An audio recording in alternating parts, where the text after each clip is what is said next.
Ang asin ay isang mahalagang sangkap sa ating pang-araw-araw na buhay. Subalit, bihira natin itong bigyan ng pansin. Ang mapagkumbabang mineral na ito ay isang mahalagang kalakal sa mga nagdaang libo-libong taon at nananatiling mahalaga sa napakaraming industriya hanggang ngayon. Sa Pilipinas, ang paggawa ng asin ay may mahalagang papel sa paghubog ng kasaysayan at ekonomiya nito. Sa kasaysayan, ginagamit ito bilang isang preservative at panimpla sa ating mga pagkain noong mga panahon na wala pang ibang pamamaraan upang mapatagal ang buhay ng ating mga pagkain. Ngunit ngayon, ang asin ay matatagpuan sa iba't ibang mga produkto tulad ng toothpaste, ice cream, mga gamot at hanggang sa mga agricultural products. Ang paggawa ng asin ay ginagawa sa mga baybaying dagat kung saan ang tubig alat ay madaling makuha, na nagdulot ng pag-unlad ng industriya ng asin sa Bulacan, Pangasinan, Cavite, Occidental Mindoro, Las Piñas at iba pang mga lugar sa ating bansa.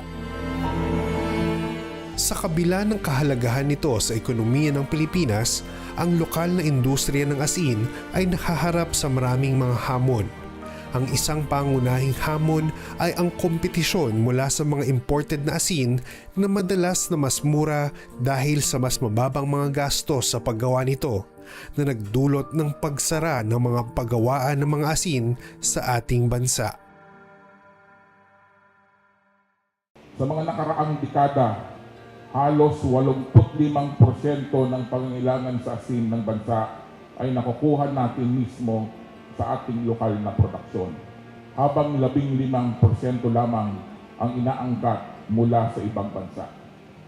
Subalit sa mga nagdaang taon, unti-unting bumaba ang produksyon nito, bunsod ng iba't ibang hamon. In December 1995, the Act for Salt Iodization Nationwide, or the Republic Act 8172, an act promoting salt iodization nationwide and for related purposes, was approved.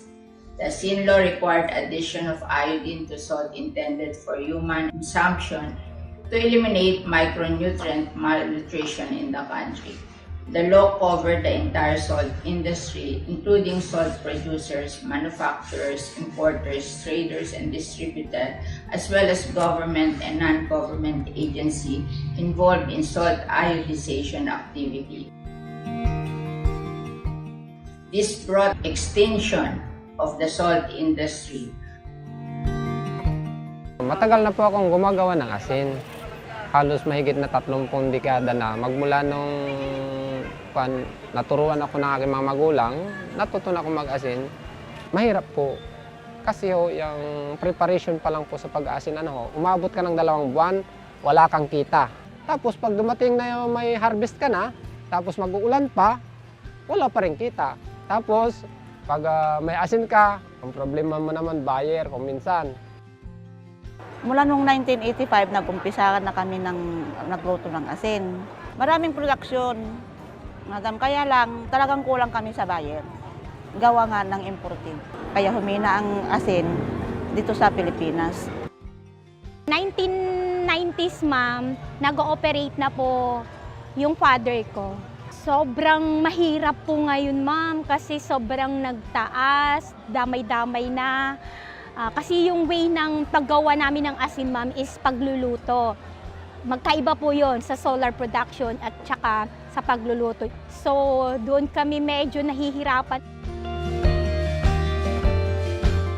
Sa mga nagdaang taon, nagkaroon ng muling pagkabuhay ng interes sa industriya ng asin ng Pilipinas, na hinimok ng isang lumalagong demand para sa natural at malusog na mga produkto, kung saan iba't ibang mga small-scale producers ay muling gumagawa ng asin gamit ang tradisyonal na pamamaraan na sinumahan ng modernong teknolohiya upang mapabuti ang kahusayan at kalidad.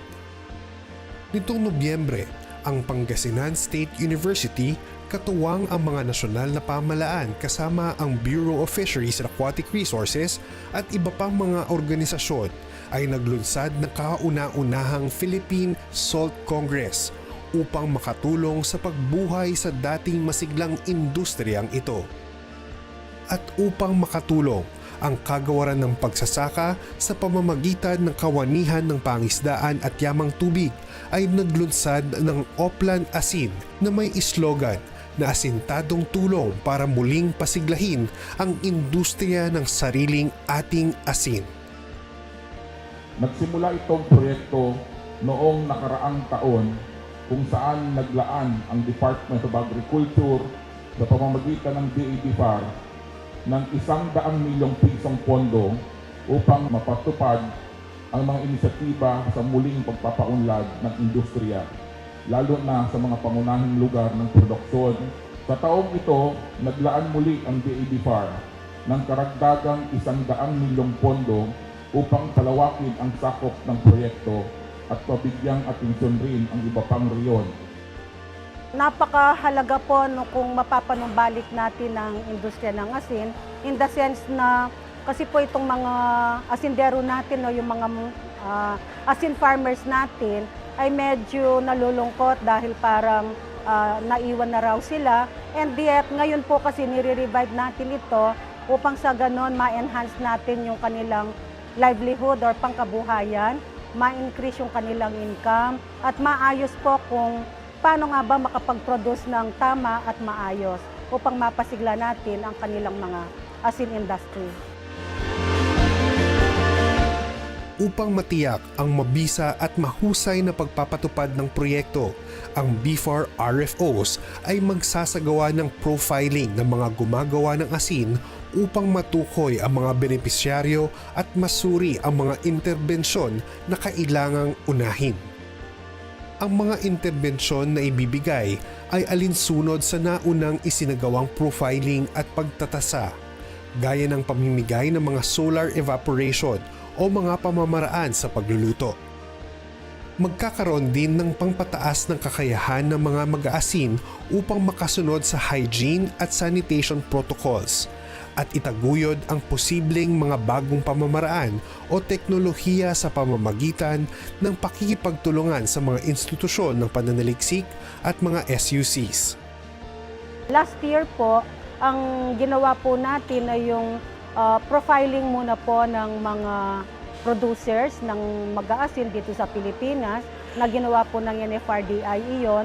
Ito titingnan kung sino ba yung mga producers, kung ilan ang volume ang napoproduce, kung anong klaseng pagluluto, preparation ang pinakamaganda, pagluluto ba, solar o desalination. Sa ngayon po kasi hindi pa ganun ka-advance yung ating ginagawa ngayon, technology, and yet unti-unti po magbibigay tayo ng BFAR intervention katulad po ng mga pumps, yung paglulutuan, yung mga storage po, nagpapagawa po tayo, and capacity building.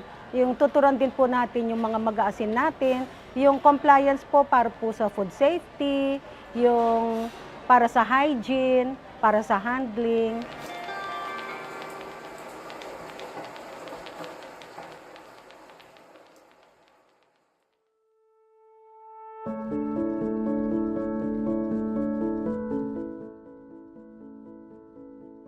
Maganda po ang programang ito sa kagaya naming nag-aasin dahil dito sa Dasol, sa amin makikilala nila yung asin. Baka sakaling ito ay mapansin na ang produkto namin. Napakaganda po itong pagkakataon sa amin pong mag-aasin. Nagpapasalamat ako doon sa tulong nila, sa kamasigasig pong pagtulong na kami parang kasama na rin. Na nakikita ko po sa ngayon, kami pinupuntahan, kinakausap, kung ano man yung kailangan naming maiparating sa gobyerno. Maganda po yung nangyayari sa ngayon. Salamat po sa inyong pagpasyal sa aming bayan at sana po makakarating ang mga hinanaing ng aming mga mag-aasin at sana po ay mabigyan po ng mas malawak na programa at proyekto sa mga mag-aasin at asinan ng aming bayang Dasol. Para po sa ating mga dakilang asindero ng industriya ng pag-aasin, huwag po kayong malungkot dahil at least ngayon, meron na po tayong Oplan Asin, nire-revitalize po natin yung industriya ng pag-aasinan. Kaya maghintay po kayo, darating po yung mga regions natin, yung mga LGUs, para i-assist kayo at sabihin niyo po kung ano yung mga pangangailangan, yung mga hinaing. At sa ganon, malaman po natin sa gobyerno kung ano po yung extent ng aming pwedeng itulong sa inyo. At nang ma-motivate pa rin po kayo na mag-produce ng maraming asin para sa ating Pilipinas. Ang mga hakbang na ito ay kontribusyon ng kawanihan sa patuloy na pagsusulong ng pagpapaunlad ng sektor ng pangisdaan. Ang pagtitipon na ito ay simula pa lamang ng mahaba nating pagtutulungan at pagtutugon sa mga problema ng sektor ng pag-aasin. Asahan ninyong patuloy ninyong magiging kaagapay ang DADFAR sa pagpapabuti ng proyektong ito. Patuloy tayong makikipagtulungan sa lokal na pamahalaan para sa ikauunlad ng kabuhayan at pamumuhay ng ating komunidad. Sa pagkakaroon ng interes ng pamahalaan sa pagbuhay ng industriya ng asin ay isang magandang pangitain sa kung ano ang maaaring marating ng mga asindero ng ating bansa. Habang mayroon pa ring mga hadlang na kailangang pagtagumpayan, ang kinabukasan ng industriya ng asin sa Pilipinas ay maliwanag.